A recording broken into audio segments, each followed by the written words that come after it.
Hello and welcome to People and Profit, where we look at how business shapes our world. I'm Marcus Carlson. Coming up, could it be a death knell for tax havens? They're back in the spotlight as a leak blows the lid on the murky industry of hiding cash from prying eyes. Hanging up, French telecom operators Orange and Bouygues abandon a bid to merge, setting the scene for a continued price war. Plus, forget about the vodka. We look at how craft beer making is revolutionizing the market in Russia.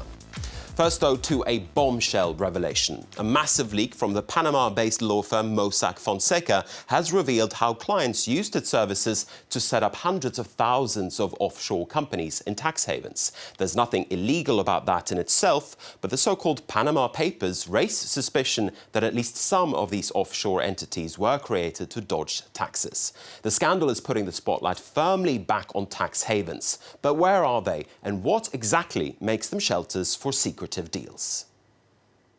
A deserted beach, a large yacht in clear waters, and not a cloud in sight. That's the first image that may come to mind when you think of a tax haven, but there's no exact definition of one, although experts say they have one or several of the following characteristics.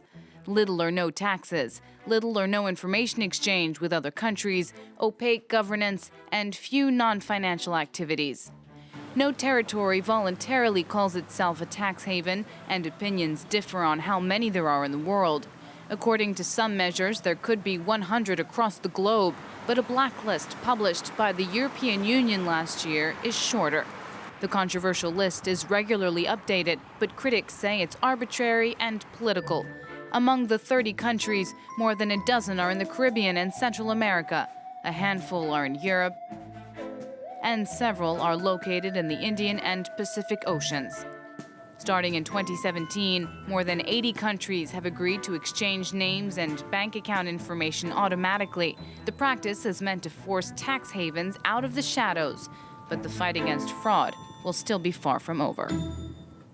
Let's talk more now about the fallout of the Panama Papers. Nicholas Shaxson literally wrote the book on tax havens. He's the author of the 2011 title Treasure Islands, and now he's working with the Tax Justice Network, which works to uncover tax avoidance and tax evasion. Thank you very much indeed, first of all, Nicholas, for being with us. Are you surprised to see the widespread nature of the use of offshore companies in tax havens? Is this news to you? Well, the actual contents are not so surprising to those of us who've been working in the industry. We have known, A, that Panama is a particularly nasty, sleazy jurisdiction, has been for a long time. And B, one of the messages we've been trying to put out is that this offshore system of tax havens is much bigger than most people realize. It is widely regarded as an exotic sideshow to the world economy, but it is in fact really central to it. And I should also add that this goes way beyond tax. There's quite an obsession in the media with the tax elements of this. I think the Panama story is more about wealthy people hiding money. It is sometimes for tax reasons, but it is also sometimes, probably more often, hiding it because there is something dubious about the money itself. Maybe they stole it or obtained it through nefarious means. And it's not just money; it's assets. It can be, apartments and real estate and all sorts of stuff. But just to be clear, Nicholas, just because you're setting up an offshore company doesn't necessarily mean that you're dodging taxes. That's what you're saying. Well, that's one aspect of it. I do want to stress that this is not just this is much bigger than tax. I think the question is, if you're setting up an offshore company, does that mean you're doing something illegal? No, not from first principles. But in this particular case, Panama has been known as a very, to those of us working in this area, among tax havens, it is one of the sleaziest jurisdictions. It has been prepared to accept all sorts of really nasty stuff that other tax havens wouldn't touch.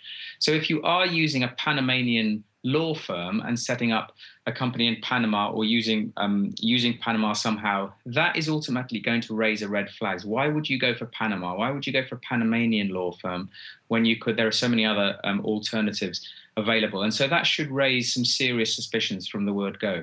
So do you think that these latest revelations, when it comes to the Panama Papers, will actually accelerate the move and to accelerate the crackdown on tax havens? Yes, I think the Panama Papers in the various phases of this change that we've been seeing in the last few years. I think the Panama Papers are a really significant one. The one kind of gap in all of this is that there has been some attention in the United States, but not nearly as much as in many other countries, not as much as in Europe. And that's partly because there haven't been that many, or not many US people implicated. But I think this is problematic because the United States itself is a tax haven, a very, very big tax haven. A lot of people are putting their money in the United States knowing that information is not going to be shared with their financial crime authorities, their tax authorities, whatever. And so, there's the US is a big problem in the system, and it doesn't seem to be making a lot of change in this respect. All right, Nicholas Shaxson, thank you very much indeed for taking the time to speak to us. Thank you.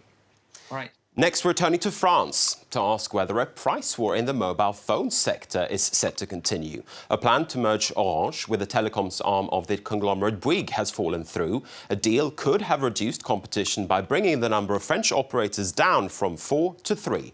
But is a continued tug-of-war in the sector good news for customers? Alexander Orcott has more. Bouygues, Orange, SFR and Free. In France, the telecoms landscape remains unchanged. State-owned Orange failed to buy Bouygues, so that leaves 4 operators running landlines as well as mobile and internet networks. Some say the ongoing price wars will benefit customers. Before Free Mobile arrived, there were only 3 operators, and what did we get? We had very weak competition. Innovation wasn't brilliant and all the prices followed each other. It's only when we had a 4th operator that we saw real competition. With 4 operators, the competition remains strong, but in the long term, the way the market is broken up could lead to a worse deal for customers. As they fight over price, it could mean there's less investment in network infrastructure. Customers are also interested in the quality of service, and this depends on investment from the operators for updating networks and proposing new services. So from this point of view, we can see that the prices will stay low and the smaller operators will put less investment into their networks, leading to a little less innovation and lower quality. All different combinations have been tried. Bouygues failed to buy both SFR and Free, and now Orange and Bouygues failed to reach an agreement together.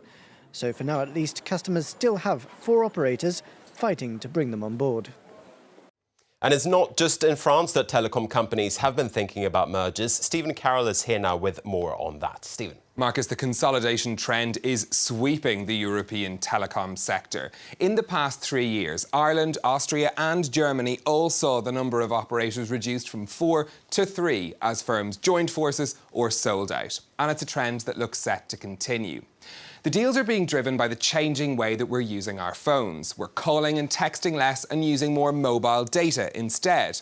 But that's an area where profit margins are lower, leading to price wars between operators. Now that's good news for consumers. A study by the British regulator Ofcom found that a family was paying 45% less for the same service than they did 5 years ago. For telecoms firms, though, it means the easiest way to boost profits is to join forces with a competitor. Now, the European Union has approved many of these deals, but last year it changed tack. It placed such strict conditions on a merger of Denmark's 2nd and 3rd biggest operators that Telenor and TeliaSonera simply gave up. Now, Competition Commissioner Margrethe Vestager is seen as the driving force behind this new, stricter approach. Her concerns are prices and investment. EU research showed that prices in the Netherlands rose by up to 15% after a network merger there in 2007. The Commission also believes that more competition means companies invest more in their networks.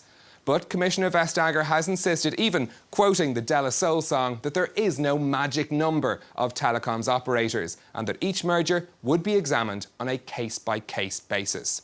And there are 2 very interesting cases on the Commissioner's desk. In the UK, a proposed merger between O2 and 3, while in Italy, it's between 3 and Wind. Both would create the biggest telecoms player in each country, and the Commission's verdict is keenly awaited. Marcus. All right, something to keep an eye on then. Thank you very much indeed, Stephen. Next, beer makers in Russia have had a challenging few years with overall sales slipping. But one segment of the market is bucking that trend. Just like in the United States and Europe, craft beer makers or smaller local breweries are booming. From buckwheat to honey and cookies, Moscow's craft beer scene is targeting the taste buds. This bar has over 40 flavours on tap. People are drinking all types of beer. Everyone has their own tastes. Each knows what they're looking for in a beer. Some people like cider. We have very tasty ciders. Some people like classic beer. Some people like bitter ales. The country may be known for its vodka, but Russia has a long history brewing beer. Its first brewery opened in St. Petersburg in 1724 by order of Emperor Peter the Great. And today there are more than 50 big breweries, as well as 1,000 microbreweries. The trend for small independent brewers picked up in 2011, when the country's biggest beer company invited famous European and American specialists to visit. And microbrewers say this year was groundbreaking. Craft beer bars open once a week, at least. A lot of guys who had been brewing beer for personal use now have contracts to brew beer in big quantities. There are also people who start their own business, buy equipment, and open their own microbreweries. Things advance fast. A recent survey even said 7 out of 10 Russians preferred beer over vodka. And while cheaper lagers still dominate the market, beer enthusiasts think craft beer may be the key to changing Russia's image as a hard-drinking vodka country. Last year, amid the economic crisis, beer giants like Carlsberg and Heineken were left drowning their sorrows with a 10% plunge in sales. But local breweries grew 26%, no doubt toasting their success with a pint or two. We've reached the end of this People and Profit. Get in touch with any questions you may have for us here on the show. You can do so via our Facebook page or tweet me at MarcusF24. Thank you for watching and see you next time.